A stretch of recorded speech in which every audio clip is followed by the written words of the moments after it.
देवों के देव महादेव अपने भक्तों के लिए जो करें वो कम है। शिव जी तो इतने भोले हैं कि अपने भक्तों का प्यार पाने के लिए वो उनके यहां नौकर बनने तक को तैयार है। जी हाँ दोस्तों, यह बिल्कुल 100% सच है। आज हम आपके बीच लेकर आए हैं महादेव से जुड़ी एक ऐसी कथा जो आज तक आपने कभी नहीं सुनी न देखी होगी। तो स्वागत है आपका। में विद्यापति नाम के एक कवि थे जो कि भगवान शिव के बहुत बड़े भक्त थे। उनकी भक्ति और रचनाओं से खुश होकर भगवान शिव ने उनके घर नौकर बनने की इच्छा जागृत की। इसके बाद भगवान शिव एक साधारण से जाहिर गंवार के भेष में कवि विद्यापति के घर पहुंचे। शिव जी ने कवि को अपना नाम उगना बताया और विद्यापति से नौकरी पर रखने की इच्छा जताई। कवि विद्यापति की आर्थिक स्थिति ठीक न होने के कारण उन्होंने उगना अर्थात भगवान शिव को नौकरी पर रखने से मना कर दिया। लेकिन शिव जी कहां मानने वाले थे। दोस्तों, कहानी में आगे बढ़ने से पहले अगर आप नए हैं तो हमारे चैनल को अभी सब्सक्राइब कर।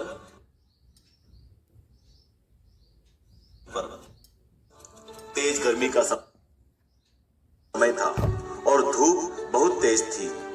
धूप की वजह से विद्यापति का गला सूखने लगा और आसपास जल का कोई स्रोत नहीं था। विद्यापति ने उगना से जल का प्रबंध करने को कहा। वहां ना तो कोई दूर दूर तक नदी थी और ना ही कोई कुआं। भगवान शिव कुछ दूर जाकर अपनी जटा खोलकर एक लोटा गंगा जल भरकर ले आए। विद्यापति ने जब जल पिया तो उन्हें गंगा जल का स्वाद लगा और वह आश्चर्यचकित हो उठे कि इस वन में जहां कहीं जल का स्रोत तक नहीं दिखता, यह जल कहां से आया।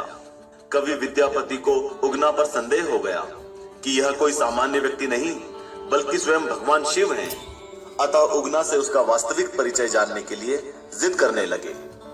जब विद्यापति ने उगना को शिव कहकर उनके चरण पकड़ लिए तब उगना को अपने वास्तविक स्वरूप में आना पड़ा और उगना के स्थान पर स्वयं भगवान शिव प्रकट हो गए। शिव ने कवि विद्यापति के साथ रहने की इच्छा जताई, लेकिन उन्होंने कहा कि मैं तुम्हारे साथ उगना बनकर रहूंगा और मेरा वास्तविक परिचय किसी को मत बताना। विद्यापति ने भगवान शिव की शर्त मान ली। लेकिन एक दिन कवि की पत्नी शिवजी को चूल्हे से जलती लकड़ी निकालकर पीटने लगी। उसी समय विद्यापति वहां आए और उनके मुंह से निकल गया कि ये साक्षात भगवान शिव हैं, इन्हें तुम लकड़ी से मार रही हो। बस इतना सुनते ही भगवान शिव वहां से अंतर्ध्यान हो गए। इसके बाद तो विद्यापति पागलों की तरह उगना के नाम से वनों में घूमते हुए शिव को ढूंढने लगे।